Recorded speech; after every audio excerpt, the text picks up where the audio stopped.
Hi, this video tutorial is to help you search using OneSearch. This video will cover tip number 10, searching using Google Scholar.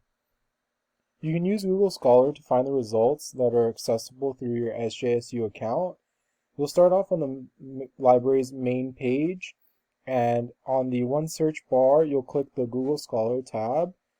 You can search for any specific keywords, authors, or titles. In this case, I'll be searching up this term here. I'll click enter, and it'll take me to Google Scholar. These results, if they are available through the King Library, will have the Find It at SJSU link.